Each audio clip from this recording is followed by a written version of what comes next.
Veis que vamos a hablar de algo realmente importante como es el mundo de la traducción y el mundo de las traductoras. Bienvenidos a todos, a todas a la presentación de La Impostora de Nuria Barrios, Bien. nuestra querida amiga Nuria. ¡Bravo! Un aplauso.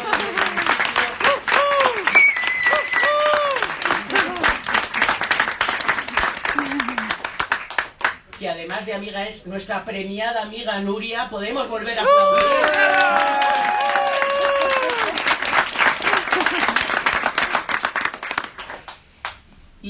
Y hoy nos acompaña también nuestra querida amiguísima y compañera de ya más de 2 décadas de editorial, Clara Obligado, y es bastante opción buenísima que 2 amigas, 2 escritoras y 2 personas que en sus 2 últimos libros hayan reflexionado sobre el concepto de cuaderno de escritura o cuaderno de escritora.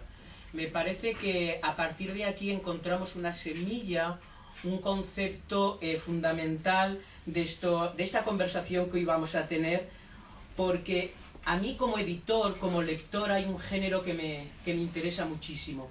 Más allá de las novelas, los libros de cuentos, los libros de poesía que escriben, me gusta muchísimo esa cara B de la escritura, el análisis, la reflexión, la memoria, el diario, la fórmula del viaje, como expresión que acompaña todo ese discurso literario.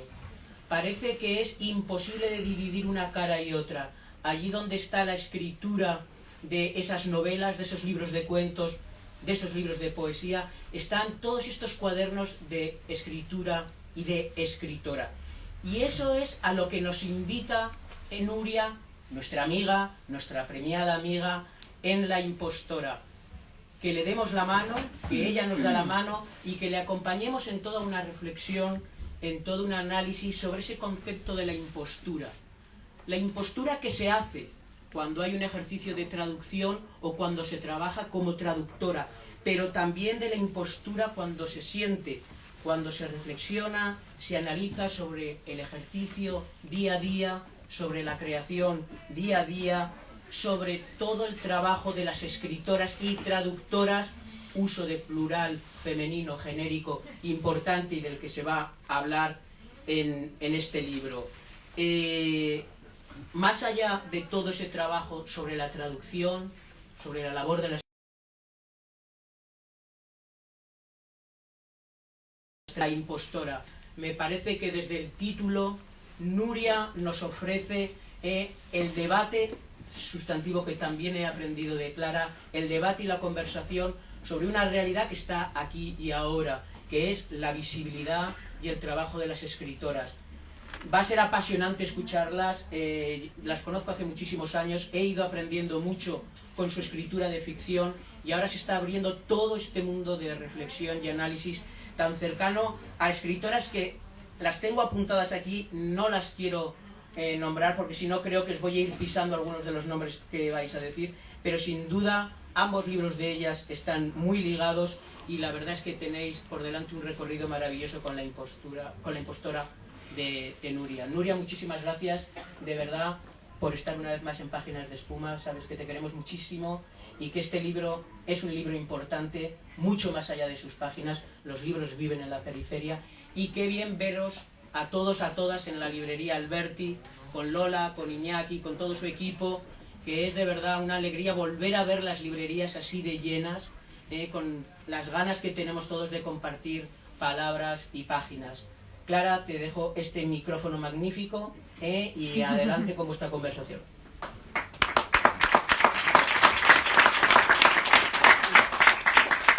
Bueno, muchas gracias, querido Juan.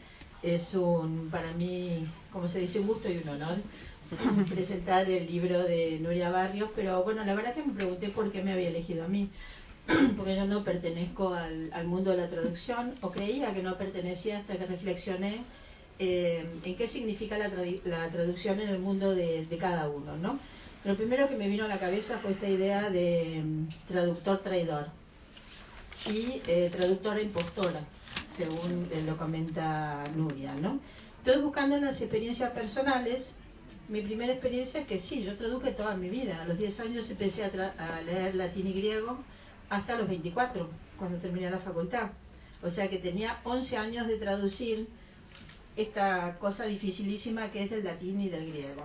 Entonces, bueno, he traído un texto para que veáis las cosas que nos pasan cuando traducimos, que es un texto de Tito Livio en la época de Augusto, donde escribe una historia, escribe la historia de Roma y describe los abusos de poder de Traquinio el Soberbio, hijo del rey que viola a Lucrecia, una noble. Típica historia de los latinos. Esta es la gota que colma el vaso y amenaza a Traquinio a Lucrecia diciendo así. Para que vean el nivel de esta presentación, lo voy a leer en latín. Dice: taque taque Lucrecia, sex Trachinius sum, in manu mihi ferrum est. O sea, taque taque Lucrecia, calla calla Lucrecia, sex Trachinius sum, soy Traquinio el sexto, in manu mihi ferrum est, tengo un hierro, una espada en la mano. La traducción libre que hicimos en el colegio era así: correcta sintácticamente, correcta morfológicamente, pero miren lo que quedó a nivel semántico. Taque taque Lucrecia, toca toca Lucrecia, sex Tarquinius sum, soy Tarquinio el sexy.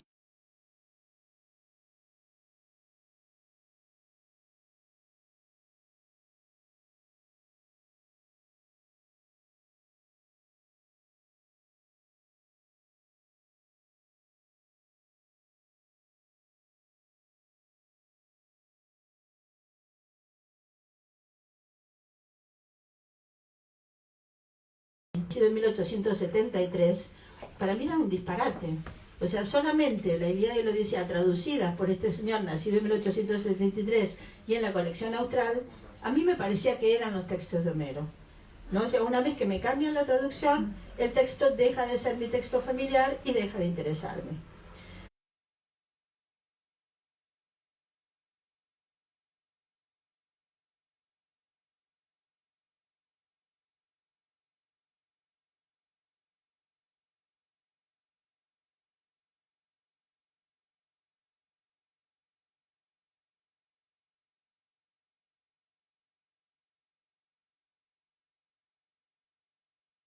Otra anécdota que se me ocurrió con respecto a la traducción es ya una historia de la época de la informática, donde un querido amigo, Federico Romero, que era traductor, nos manda un villancico. Todos los años en Navidad nos mandaba algo.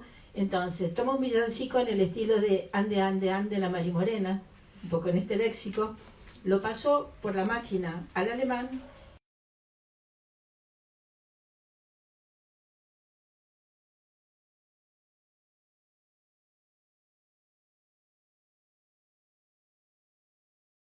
Y metafórico, ¿no?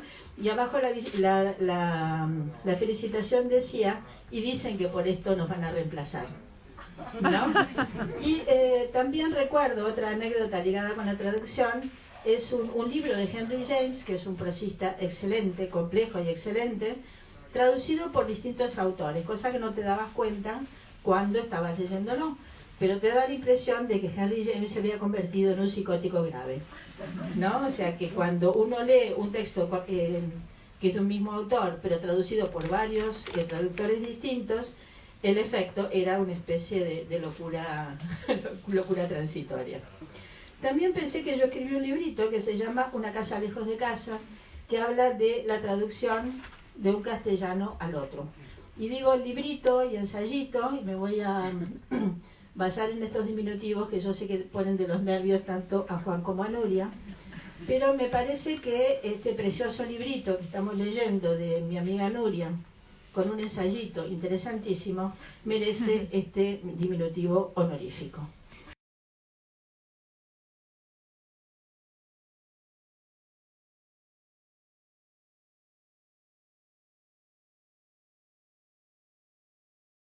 Libro. Y luego vamos a ir interviniendo, tanto Nuria como yo. Yo voy a hacer de libro, o sea, leo los textos de Nuria, y Nuria va a ser de autor, ¿sí? La estructura del libro. Cuando digo ensayito, pienso también cuando empecé a hacer la antología de microficción con Juan, ¿no? Que decían cuentito, género chiquito, género bonsai, hasta que encontramos microficción. Quizá para este tipo de ensayo, que es un ensayo distinto, haya que encontrar también una palabra. La estructura del libro es un ensayo que no concluye, sino que abre puertas o las entreabre. Es un ensayo que dan ganas de contestar, o sea que impulsa a pensar o a escribir, a debatir más que a cerrar un debate. Que no pretende centrarse en el centro de un discurso, sino de manera periférica en los márgenes. Podríamos decir que en este sentido no es una escritura patriarcal. Un ensayo que se enmarca ya en una tradición, donde es imposible no saludar a Sebald, pero en el que quizá conviene saludar a sus representantes mujeres, como María Zambrano, Natalia Ginsburg, Josefina Ludmer, Tamara Kamensain o Agatha Christie.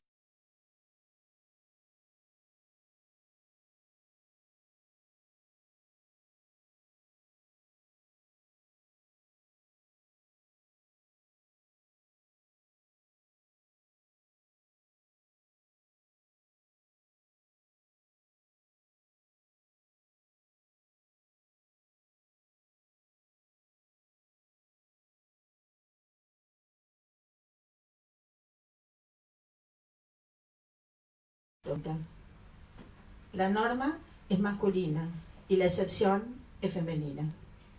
Un ensayo que tira de la biografía, que no separa el hecho de vivir del hecho de pensar, lo cotidiano concreto del pensamiento abstracto, lo privado de lo público. Un ensayo amable con sus lectores,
había llegado la hora. Y me encontré con la sorpresa de que lo que yo pensaba que iba a ser algo muy sencillo, iba a ser en realidad jugar con el lenguaje, volcar un texto de un idioma que controlaba, que dominaba, que era el inglés, volcarlo al español. De repente me encontré con una tarea muy ardua, porque no existe tal cosa como un texto, porque soy escritora, y sin embargo la traducción de repente me puso ante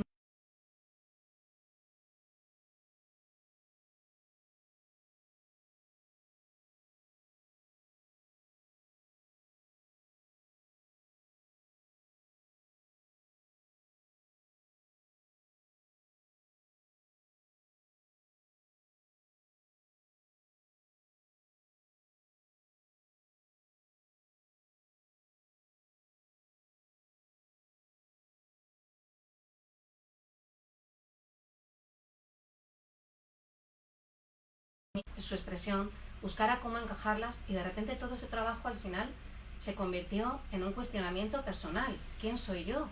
¿Qué soy yo? ¿Cómo estoy construida? ¿Cómo me leo de Clara, que me hacen reflexionar, que me hacen cuestionar, están dentro de mí las palabras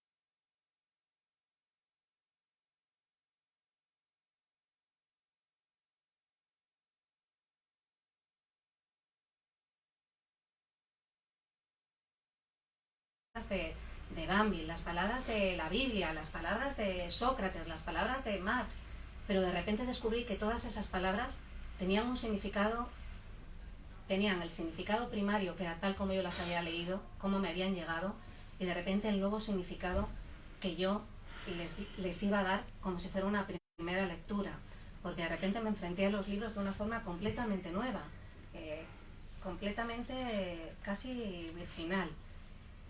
Y bueno, no me enrollo más para dejar clara, pero quería decir solamente una cosa. Efectivamente, en este libro, lo que decía Clara, si el libro empieza con la palabra, con el título Mi primera vez, es que el libro en realidad es una historia de amor. El libro empieza con una cita, hay dos citas, una de ellas es de Andrés Neumann, que traduce, define traducción, dice traducción, da varias acepciones en un libro que se llama Barbarismos, y una de las acepciones es, la cuarta dice, amor retribuido palabra por palabra. Y hay un momento esta era mi primera vez, como mi primera historia de amor, y hay un momento en el ensayo en el que yo me planteo qué significa traicionar dentro de la traducción, que es algo que está siempre presente. El traductor es traidor, la traductora es traidora. ¿Cuándo se traiciona un texto? Y al final yo llego a la conclusión, de las pocas conclusiones que hay en el libro, porque en el libro hay muchas preguntas y muy pocas conclusiones, pero una de las pocas certezas es que la única traición que se da cuando uno traduce es la falta de amor. La mayor traición que se da al traducir es la indiferencia hacia el texto que yo debo traducir. En el capítulo siguiente hablas de la pandemia como detonante. Voy a pasar un poco por encima, ¿no? Pero quiero leer una cita que dice: con letras mi cuerpo se defendía del peligro. Al fin y al cabo es lo que he hecho siempre. La traducción es el arte de descifrar. Y eso es la vida. Una traducción en la que estamos todos embarcados, ¿no? Yo creo que los que nos dedicamos a la literatura reconocemos que nuestra vida no cambió tanto, ¿no? Que es una manera de reconocer que estamos como cabras, ¿no? O sea, si en plena pandemia tu vida sigue más o menos igual, es bastante curioso, ¿no? Pero me parece que engancha mejor con lo que estabas diciendo. El capítulo siguiente, que se llama Escritora, y dice: soy una escritora que traduce. La lengua no es para mí un mero instrumento de comunicación, sino una herramienta de indagación, de aprehensión, de creación de la realidad. Es la cuna de mis angustias, el espejo en que me miro, la sal de la herida. Las palabras son mis manos, mis ojos, mi olfato, mi piel. Soy una escritora, me digo. Con las palabras he tratado de dotar de sentido la existencia, tan carente de sentido. He buscado explicar lo incomprensible. ¿Por qué el dolor? ¿Por qué el amor? ¿Por qué el miedo? ¿Por qué la muerte? ¿Por qué la vida? Soy una escritora que traduce. El despojamiento. Un autorretrato en un espejo convexo. Digo, estoy haciendo una traducción. No digo, estoy escribiendo una traducción. Hacer, escribir, homo faber, homo ludens. Crear es jugar, traducir es otra cosa. Soy una escritora. Mi trabajo no es dar la espalda a la puerta tras la que se encuentra la oscuridad, sino abrirla. Soy una traductora. Traduzco alentada por la esperanza de vivir de nuevo el vértigo que provoca la belleza, la sintonía con lo invisible. ¿Quién escribe, pues, este ensayo? ¿La escritora o la traductora? El oficio de traductora es una forma de levitación. Traducir es caminar sobre las aguas, traducir es caminar sobre las aguas de la lengua original, como Cristo o Buda. Yo creo que se percibe muy claramente la belleza del lenguaje, ¿no? O sea, yo estoy haciendo un resumen del texto, o sea que en cierta medida me lo estoy cargando. Claro, le estoy quitando muchísima carne, ¿no? Pero a la medida que yo iba leyéndolo, decía, bueno, esto es un ensayo, sí, pero esto es un texto de creación poética, ¿no? Y también es un libro de cuentos, en cierta medida. Nuria, te toca. Ahora me comento yo a mí misma.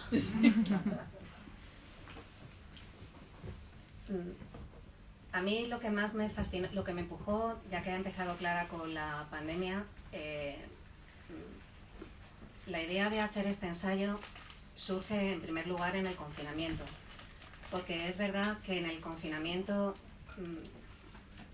los 3 meses que estuvimos encerrados, casi 3 meses que estuvimos encerrados en casa, yo me sentí paralizada, no sabía cómo interpretar la realidad. Normalmente siempre recurro a los libros para entenderla, y en aquel momento no había libro al que yo pudiera abrir y pudiera comprender lo que estaba pasando.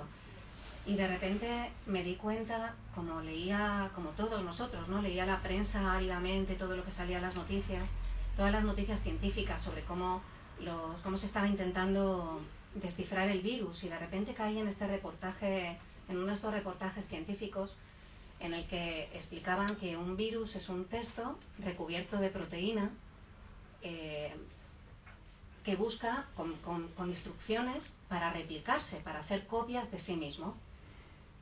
Y de repente el texto continuaba diciendo que los científicos estaban intentando descifrar ese texto para encontrar la solución, el antídoto, el fin. Y comprendí que realmente yo estaba igual que los científicos. Me encontraba ante una realidad hecha de letras, con unos códigos que no entendía, y que la única forma para mí de abordarlos era a través de las letras. Esto que decía Clara, con letras enfermamos, con letras nos curamos.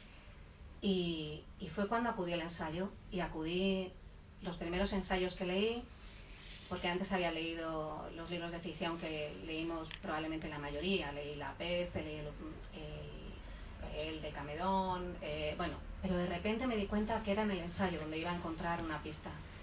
Clara acababa de sacar un ensayito, le llama a ella, pero ella utiliza diminutivos superlativos, así que hay que tenerla a Clara, hay que cogerla siempre con pinzas. Entonces su diminutivo superlativo, el ensayito acababa de sacar, que se llama Una casa lejos de casa.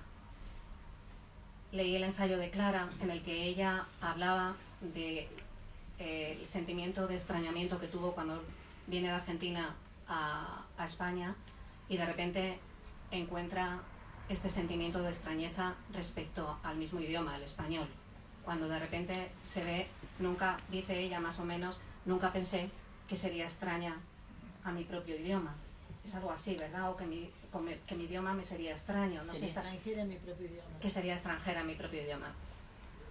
Después de leer a Clara, leí un libro de otra autora que me gusta muchísimo, que se llama Menchu Gutiérrez, que se llama ahora se me va a ir el nombre, me da mucha rabia, el nombre del ensayo de Menchu, que se llama... Algo también, de una casa, ¿no? Sí, es de una casa. Me vais a disculpar. Está al principio. Sí, es un ensayo que tiene que ver también con la casa. Y me di cuenta que realmente para un escritor el hogar es el lenguaje, es la casa. Y con estas, mientras pensaba, de repente percibí La mitad de la casa. la mitad de la casa. Es el ensayo de Menchu Gutiérrez, os lo recomiendo, ya que estáis en una librería, seguro que Lola los tiene. Espero que sí. La mitad de la casa de Menchu Gutiérrez, una casa lejos de casa de Clara Obligado. Allí me pusieron en el camino y me di cuenta que lo que yo siento, lo que siempre siento cuando empiezo una traducción, y que había sentido con especial intensidad con la primera traducción, que es esta sensación de extrañamiento con mi idioma, con el español. Era un extrañamiento con lo que era mi casa, que es el español, que es mi lengua. Y era un extrañamiento conmigo misma. Y ya todo se fue encarrilando y encontré justo el camino para hacer el ensayo. Porque este ensayo, aunque habla de la traducción, en realidad lo que habla es de algo que nos es común a todos nosotros. El hecho de que todos somos traductores, todas somos traductoras. Desde que nacemos empezamos a traducir. La vida es el arte de descifrar. Traducimos desde el inicio, intentamos traducir el mundo, intentamos traducir a los otros, intentamos traducir nuestra relación con el mundo y con los otros, intentamos traducirnos a nosotros mismos. Al final la realidad es un libro abierto, susceptible de tantas lecturas como personas la vivimos, tantas interpretaciones, tantas traducciones como personas la vivimos. Y esas interpretaciones y esas traducciones las hay muy incisivas, las hay excelentes y las hay erróneas y muy peligrosas. Bueno, voy a hacer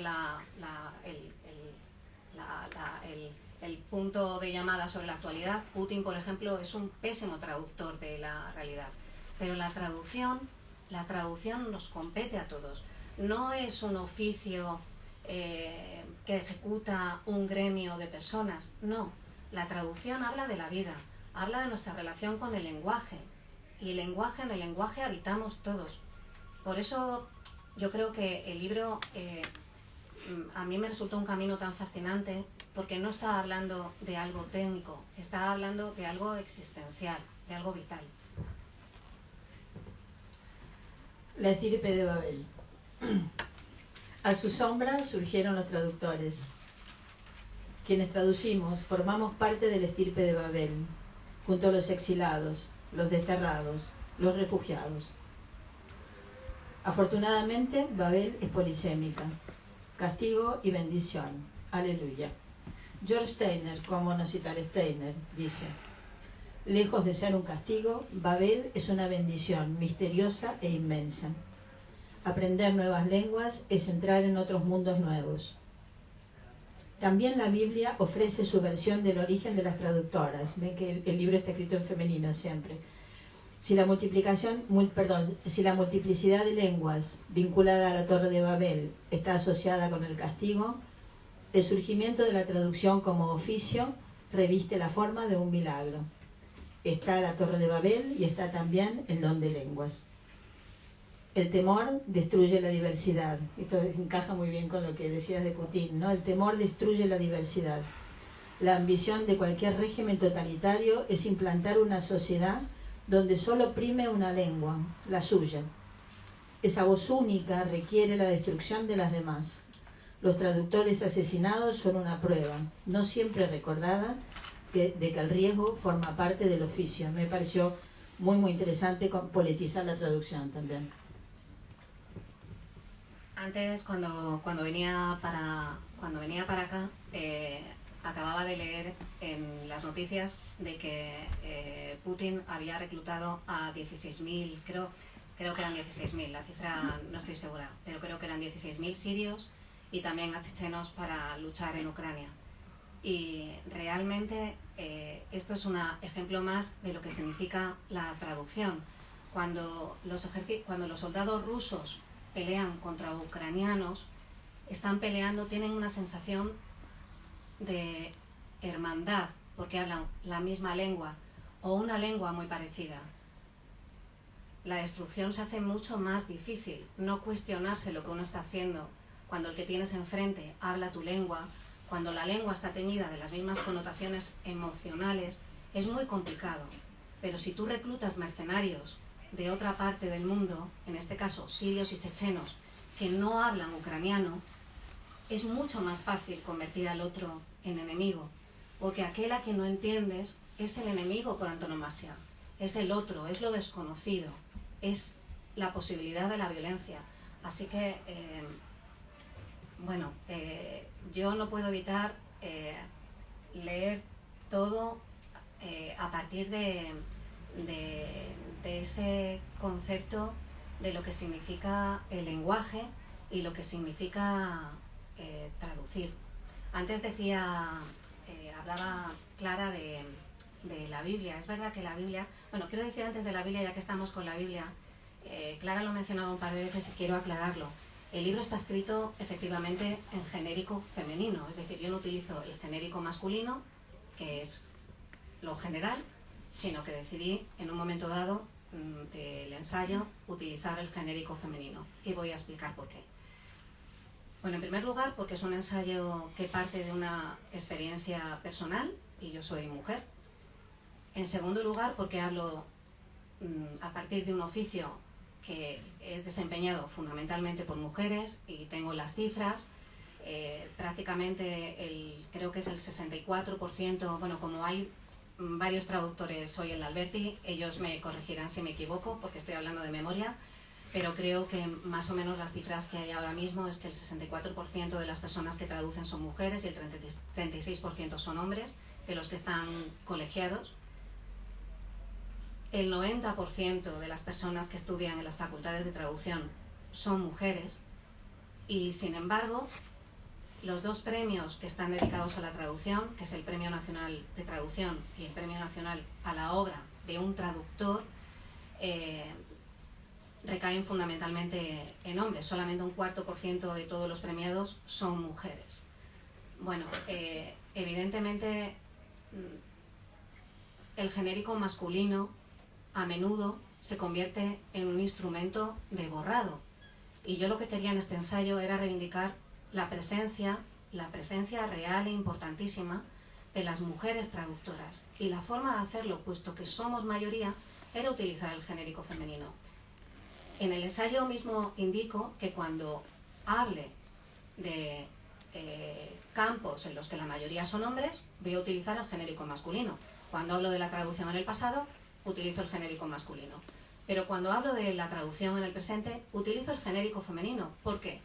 Si las mujeres nos sentimos cómodas, nos hemos sentido cómodas o hemos aceptado con mucha naturalidad el estar dentro de lo masculino, ¿por qué los hombres han de sentirse incómodos al estar dentro de lo femenino en realidades donde la mayoría son mujeres? Ese sentimiento de incomodidad, yo sabía que yo misma cuando escribía me tenía que corregir, porque para mí lo natural era escribir en masculino, pero me di cuenta que al escribir en femenino yo lo que estaba haciendo era retraducirme. También estaba descartando una versión por equivocada. Y sabía que las personas que leyeran el ensayo, porque no es un ensayo para mujeres, es un ensayo para mujeres y para hombres, pues aquellos lectores, aquellos traductores, aquellos escritores que leyeran el ensayo sentirían extrañeza al verse interpelados en femenino. Pero creo que ese sentimiento de extrañeza está muy bien, porque a partir de esa extrañeza, a partir de esa especie de sobresalto, empieza la reflexión. ¿Por qué no se puede hacer? Un mundo en el que lo masculino no se ve dentro de lo femenino, se siente incómodo dentro de lo femenino, supone que hay algo, supone un mal funcionamiento, hay algo social, político, civil, que es equivocado. Así que por eso decidí utilizar el genérico femenino. Y ya que utilizo la Biblia, pues voy a aprovechar. Es que esa historia fue de las historias. Hay varias historias en el libro y esa historia a mí me gustó especialmente. Cuando he entrado hoy en la librería, he visto que tenían un adelanto de una autora francesa que se llama Delphine Orvilleur, que se llama, ahora no me acuerdo del título, pero es Nuestros muertos. Sí, o sea, sí. Bueno, esta mujer, es que yo la cito en el libro. No cito este libro, cito el libro anterior, para mí fue un descubrimiento. Delphine Orvillère es una de las 3 rabinas que existen en Francia, rabinas, mujeres. Y tiene un libro interesantísimo que se llama En el ropaje de Eva, con la ropa de Eva. Esta mujer cuenta,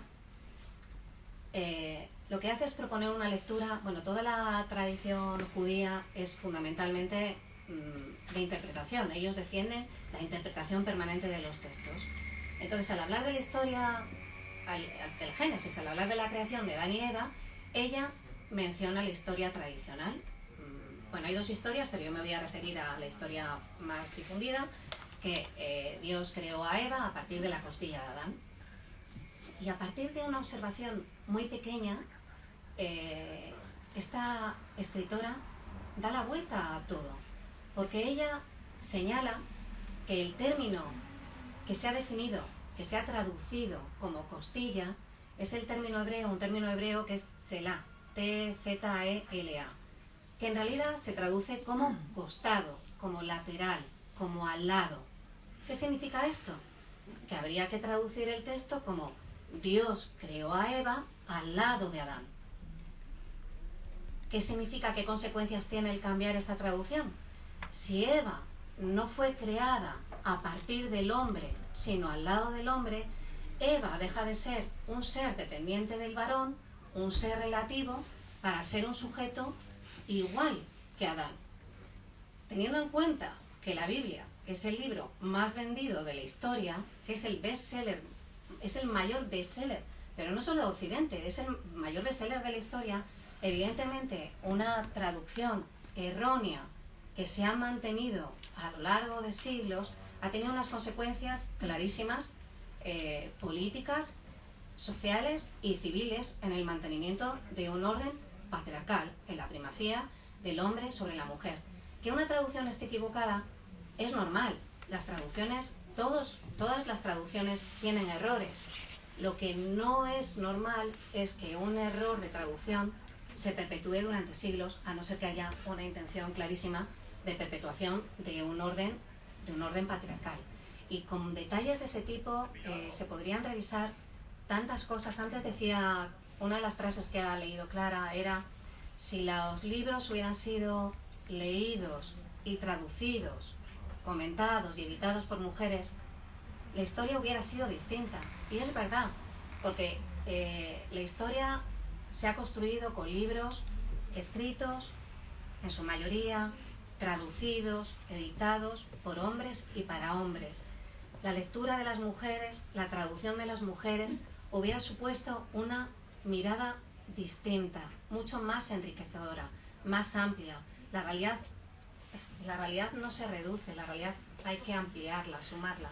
Por eso era lo que decía Clara, si las mujeres hubiéramos traducido, porque ya traducidos, si las mujeres hubieran traducido los textos clásicos, la historia habría cambiado sin duda alguna. Aristóteles decía, San Juan Inés de la Cruz decía también, si Aristóteles hubiera guisado mucho mejor hubiera pensado, ¿no? Me parece que también la pobre manzana es víctima de un efecto de traducción, porque manzana, el malus, ¿no? El manzano se dice malus. Hay un problema de traducción que convierte a la manzana en una fruta prohibida, hasta el día de hoy casi, ¿no? Entonces, bueno, que hay muchísimas historias. Yo voy a galopar un poco, pero tú retoma lo que te dé la gana. El capítulo siguiente, que después de la violencia, se llama, a mí me gusta mucho cómo Nuria engancha un capítulo con otro, ¿no? Está hablando de la violencia, y el capítulo siguiente se llama Una taza de té y una calavera, que podría ser un título de Agatha Christie realmente, ¿no? Entonces yo tomo dos historias de este capítulo. Una es el caso de los versos satánicos de Salman Rushdie, y el otro es el caso de San Juan de la Cruz y su traducción del Cantar de los Cantares, que ambos serían, no sé si tú los quieres, magníficos títulos para novela policíaca, ¿no? O sea, magníficos. Fidelidad heterodoxa, el otro capítulo, que es casi un oxímoron, ¿no? Porque la fidelidad no puede ser heterodoxa, es medio raro, ¿no? Una reflexión indispensable sobre el viejo tema de traductor traidor. ¿Traducir es una traición? ¿Es posible la traducción o es imposible? La respuesta varía según qué entendamos por traducción, literalidad o literatura. reproducción o interpretación. Podemos hablar de la traducción de los muertos que tú hiciste de James Joyce. La precisión de este oficio requiere abrir la puerta a lo subjetivo, requiere explorar, forzar el idioma, dar cabida en él a otra lengua. Esto me encanta, dar cabida en el idioma a otra lengua. Es la paradoja de la traducción. Si ha de ser precisa, necesita libertad. Comparemos la traducción con el yoga. La única traición a una traducción es la falta de amor. ¿Qué es una mala traducción sino una declaración de indiferencia? Y este capítulo termina como si fuera una novela de espionaje y el próximo va a ser una cuestión de confianza. Pero hasta aquí te toca comentar. Bueno, voy a pasar rápidamente porque quiero mencionarlo con los dos casos que ha mencionado Clara, versos satánicos y el cantar de los cantares. Versos satánicos. Primero quiero dar las gracias a David Trías porque mientras estaba, bueno, para quien no lo conozcáis, magnífico editor, mientras estaba escribiendo el ensayo,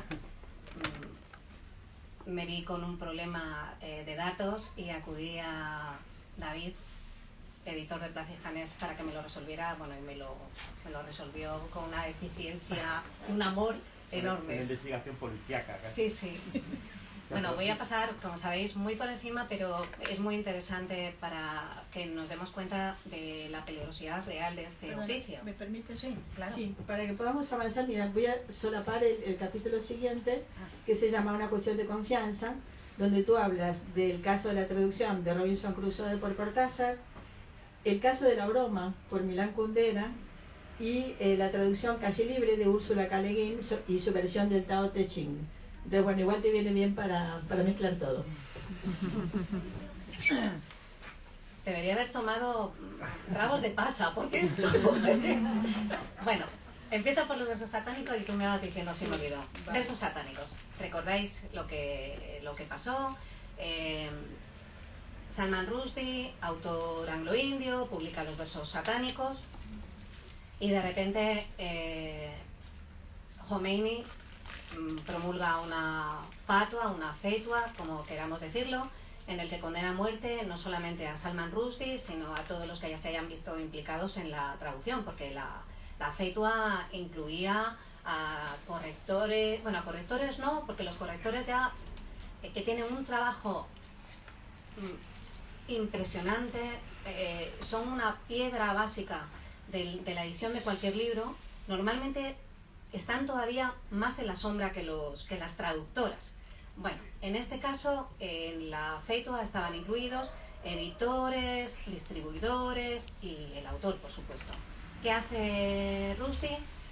Rushdie pasa a la clandestinidad, coge un nombre ficticio, se hace llamar Joseph Anton, en homenaje a sus dos autores favoritos, que eran Joseph Conrad y Anton Chekhov, y desaparece, protegido por la policía británica. Pero la amenaza está ahí, y la amenaza, para seguir viva, necesita alimentarse con sangre. Primer atentado. De repente, en Tokio, en la universidad, el traductor, un catedrático de la universidad, que era el traductor de los versos satánicos, es apuñalado hasta la muerte. Poco tiempo antes, un mes antes, en Italia, el traductor al italiano había sido apuñalado en su casa, aunque no llegaron a matarlo. Y tiempo después, el editor noruego es tiroteado y también consigue sobrevivir. Y en esta cronología de muertes, el traductor turco acude a una convención en un hotel y el hotel es incendiado, mueren muchas personas, pero él consigue sobrevivir. Cuando los versos satánicos, os cuento, esta es la historia. ¿Cuál era el problema con los versos satánicos? El título. Para Khomeini el título era una blasfemia porque hacía referencia al Corán. Para él el Corán era aludido como satánico. En realidad no era así. En el Corán, bueno, Mahoma, cuando escribe el Corán, en su intento de conseguir adeptos a su nueva fe, como la gente de la Meca, que eran sus vecinos, se resistían a la conversión, introduce 3 o 4 versos en los que hace referencia a unas diosas locales, para así intentar atraer a la nueva fe a sus vecinos. Claro, el Corán en principio es de inspiración divina. ¿Cómo el Corán, cómo Alá va a aceptar la presencia de diosas locales? Rápidamente, poco tiempo después, Mahoma... Los orientalistas británicos en el siglo XIX, a esos versos que en árabe se llaman grullas, los llaman, como Mahoma cuando los suprime se excusa diciendo que esos versos ha sido un engaño de Satán le engaña y le obliga a meter esos versos, los orientalistas británicos lo traducen como versos satánicos. Cuando Salman Rushdie escribe su novela, haciendo referencia a esos versos, a esos 3 versos, los llama versos satánicos, que era como los habían llamado los orientalistas británicos. Pero cuando la obra es traducida al árabe, ya veis el viaje de ida y vuelta e ida, cuando la novela de Rushdie es traducida de nuevo al árabe, se traducen versos satánicos literalmente. Claro, la traducción literal no es grullas, la traducción literal es el Corán satánico. Y entonces estalla todo este conflicto por la mala traducción, por una traducción equivocada, errónea. Bueno, evidentemente la peligrosidad del oficio estaba ya ahí. ¿Por qué matan a un traductor e intentan matar a los otros traductores, también al editor? Pues sencillamente porque considera Jomeini que el traductor no es un mero transmisor, que el traductor tiene un papel, curiosamente, Jomeini reconoce el papel esencial que tienen las traductoras y los traductores de una obra. Desgraciadamente lo considera solamente para matarlos. Pero él es el primero que reconoce que tienen un papel fundamental. Él va más allá y ya considera que incluso se convierten en propagadores. Hay como si ellos hubieran sido, ellos se solidarizaran con la novela de Rushdie. ¿Qué hace Jomeini? Por una parte tiene razón al considerar que los traductores, en este caso de los versos satánicos, son autores, porque un traductor, una traductora, tiene una autoría en la traducción. Se equivoca cuando considera simplemente que se convierten en un clon del autor. No hay clon del autor, no hay tal cosa. Paso al siguiente caso. San Juan de la Cruz. Y más concretamente me voy a Fray Luis de León. Fray Luis de León traduce del hebreo al castellano el Cantar de los Cantares. Estaba prohibido, la Iglesia había prohibido traducir la Biblia a otro idioma que no fuera el latín. La Vulgata, que fue la Biblia que era la Biblia que todos utilizaban, pero estaba prohibida traducirlas a lenguas romances. Fray Luis de León lo hace, no lo da a publicar, pero su obra va pasando de mano en mano, va pasando por la universidad, va pasando por claustros, llega a manos de la Iglesia, le encarcelan 5 años. 5 años porque consideran que la traducción es peligrosa. San Juan de la Cruz va a pagar también en sus propias carnes el ejemplo de Fray Luis de León. Sigo con los ejemplos de traducciones, en este caso Úrsula K. Le Guin. Aquí ya pasamos el capítulo de la sangre y pasamos al capítulo de lo que significa traducir. Voy a primero con Robinson Crusoe. Déjame leer vale. Una cita de Ortega y Gasset que tú pones que me encanta y no quiero dejarla fuera. Dice: la traducción es un afán utópico. Parte siempre hacia el fracaso y antes de entrar en la pelea lleva ya el tiro en la sien. Maravilla. Sí.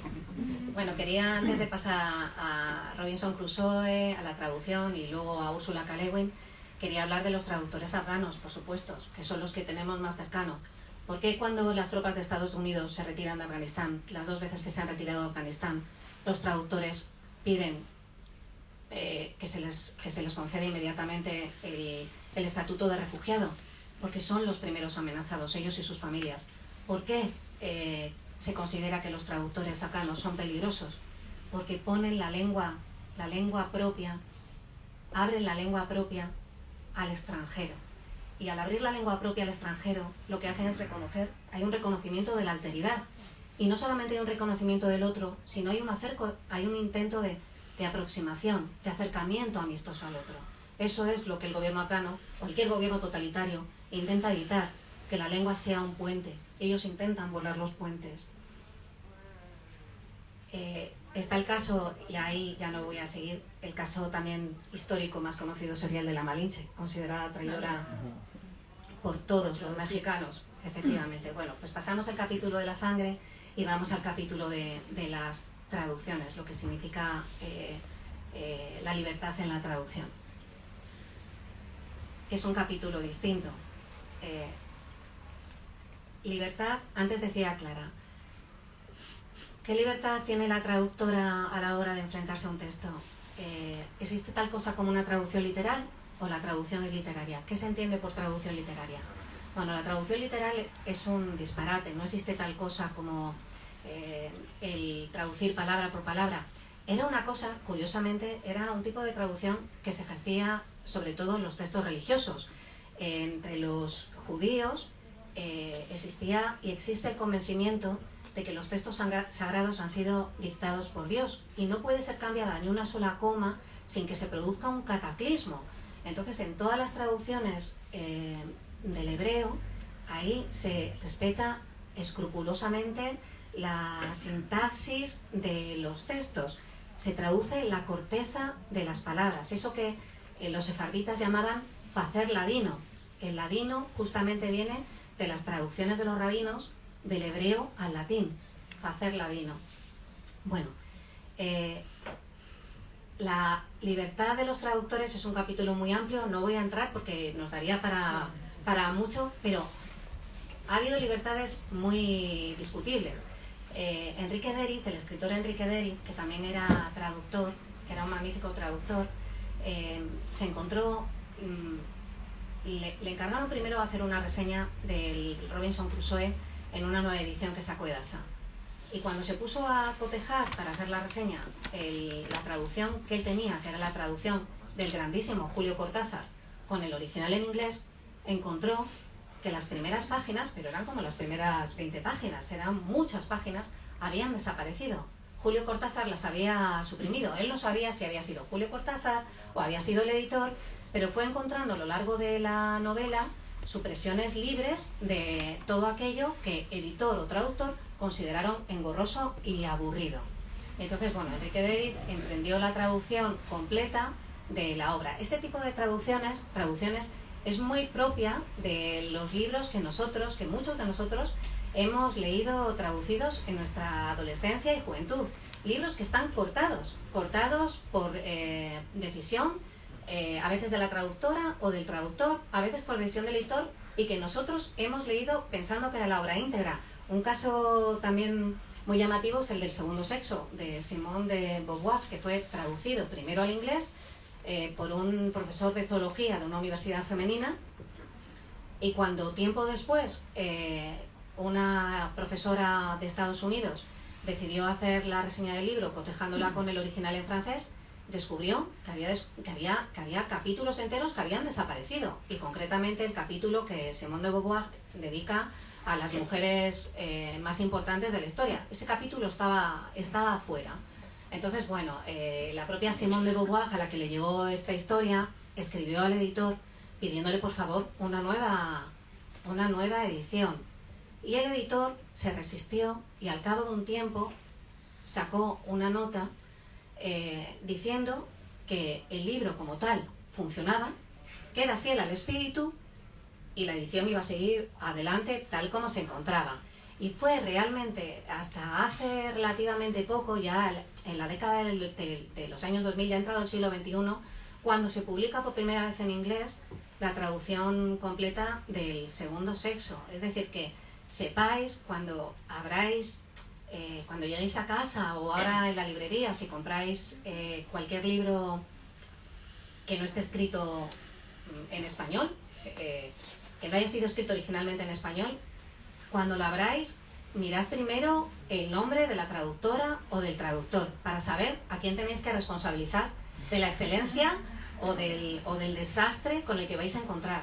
Y luego, sobre todo, leer con una mirada muy atenta.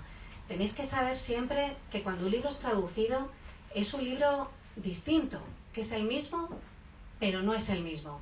Y tenéis que leerlo pendiente de que fluya. Y la verdad es que es muy fácil, cuando en vuestra lectura tropecéis con cosas que no entendéis o con frases que parecen enrevesadas, ya sospechad que probablemente hay un problema de traducción. Y si comprobáis que existe de verdad un problema de traducción, entonces acudid a vuestra librería. Al editor. Efectivamente. Y si no a la librería, escribid al editor o más directamente meted el libro en un sobre con la dirección de la editorial y decir que habéis sido estafados y que devolvéis el importe íntegro de lo que habéis gastado y que exigís además una traducción a la altura del texto original. Porque uno acude a los libros con el deseo de disfrutar, con el deseo, el placer puede ser de muchas maneras, con el deseo de conocer, con el deseo de la belleza estética, pero uno va a buscar lo prometido. Y cuando te dan gato por liebre, hay que reclamar, como en cualquier otra historia, en cualquier otro producto. Nadie compra un Rembrandt y se queda con una fotocopia y lo acepta. No, pues esto es exactamente igual, leed con mucha atención. Sí, hubo una época que escribía a la oficina del consumidor. Cada vez que encontraba una traducción espantosa, me quejaba de la traducción y escribía a la oficina del consumidor. No sé si tuve mucho éxito, pero bueno, me relajaba. Queda un montón de este libro que, como veis, es francamente apasionante. Es un libro de libros, con muchísimas ideas, con una tensión narrativa y poética interesantísima. Yo voy a leer, habría muchísimo más para leer, pero bueno, voy a leer un último fragmento de un capítulo que se llama Metamorfosis. Fragmento no, recorte, que es lo que he hecho yo, ¿eh? Y Nuria, cerrarás como te dé la gana, quedamos en eso, ¿no? Metamorfosis. Solo permanecen fijas las palabras que han muerto, y así sucede con las lenguas. Las vivas están en permanente cambio. Solo las muertas permanecen invariables, pues no hay boca que las hable. La traducción es la afirmación de la mudanza permanente que constituye la vida. Como dice Salman Rushdie, somos hombres trasladados, traducidos. Yo soy siempre otra. La traducción de un texto es infinita. Lo único perenne es el cambio. ¿Cuánto dura una traducción? Una traducción es una herida que emite su propia luz. La traductora ha de ensanchar su propia lengua para acoger el idioma ajeno. Walter Benjamin compara las dificultades de la traductora con los dolores del parto. No hay epidural para estos dolores. La confianza en la asombrosa capacidad de dilatación de mi lengua materna, flexible como el vientre de una embarazada. La traducción es la práctica de la admiración. Bueno, muchas gracias, Clara. Yo tengo que terminar hablando del título porque si no mi editor me va a matar. y tendrá razón. Bueno, voy a explicar el porqué del título, de la impostora. Por una parte, es obvio, las personas que traducen son impostoras por antonomasia, porque suplantan la voz de otro. Pero más allá de eso, el título tiene también una connotación existencial. Hace referencia también al famoso síndrome del impostor del que tanto se habla hoy en día y que afecta especialmente a las mujeres, ¿no? Esa sensación de que llegas a determinadas posiciones, alcanzas el éxito no por los propios méritos o por el trabajo, sino por una cuestión de azar o una cuestión de suerte, ¿no? Que estás donde no te mereces, ¿no? En el término impostora es un término negativo, hay una connotación de engaño, es hacer pasar por verdad lo que es mentira. Bueno, este ensayo es una reivindicación de esa sensación de impostora, de ser impostor, de ser impostora, porque la realidad es que todos nosotros, el ser humano está hecho de una plasticidad enorme. Nosotros nos definimos por nuestra capacidad de cambio, nuestra capacidad de ser una multitud de cosas es lo que hace posible la imaginación, es lo que hace posible el que nos pongamos en la piel de los demás a no ser todos, porque tenemos esa capacidad para poder ser cualquiera, para poder meternos en la piel de los demás, en los zapatos de los otros. En realidad todo el ensayo es un ataque contra los discursos identitarios y es una defensa precisamente de la maleabilidad. Es un ataque a la identidad y una defensa de la impostura. Todos somos impostores, todos somos impostoras, y en la verdad de ese ser impostora, de ese ser impostor, está sinceramente lo mejor de esta vida que es la nuestra. Bravo, bravo, bravo, bravo, bravo, bravo, bravo.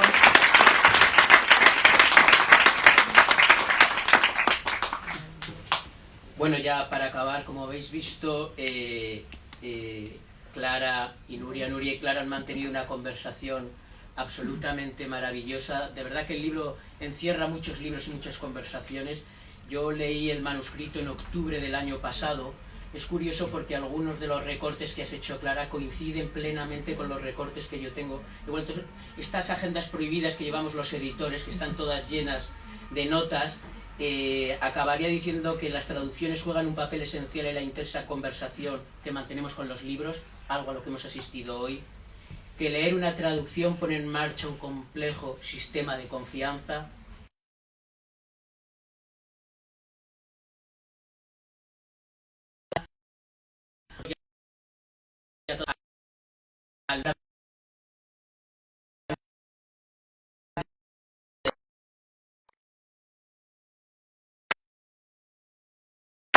Me vas a permitir nada más que le dé las gracias